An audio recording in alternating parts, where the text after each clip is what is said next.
मोह से भरा हुआ संसार एक सपने की तरह है।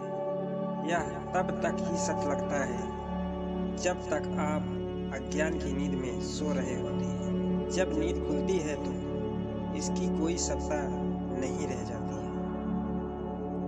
जिस तरह एक प्रज्वलित दीपक को चमकने के लिए दीपक की जरूरत नहीं होती है, उसी तरह आत्मा जो खुद ज्ञान स्वरूप है, उसे और किसी ज्ञान की आवश्यकता नहीं होती है अपने खुद के ज्ञान के लिए।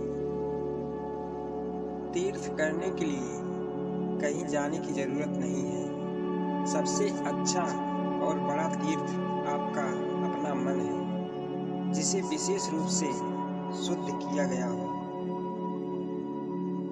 जब मन में सच जानने की जिज्ञासा पैदा हो जाए तो दुनियावी चीजें अर्थहीन लगती है। हर व्यक्ति को यह समझना चाहिए कि आत्मा एक राजा के समान होता है, जो शरीर, इंद्रियों, मन और बुद्धि से बिल्कुल अलग होता है। आत्मा इन सब का साक्षी स्वरूप है।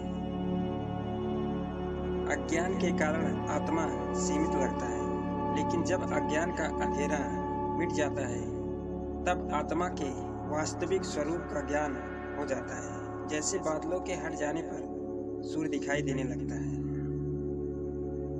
धर्म की किताबें पढ़ने का उस वक्त तक कोई मतलब नहीं है जब तक आप सच का पता न लगा पाए। उसी तरह से अगर आप सच जानते हैं तो धर्म ग्रंथ पढ़ने की कोई जरूरत नहीं है। सत्य की राह पर चलें। आनंद तभी मिलता है जब आनंद की तलाश नहीं कर रहे होते हैं।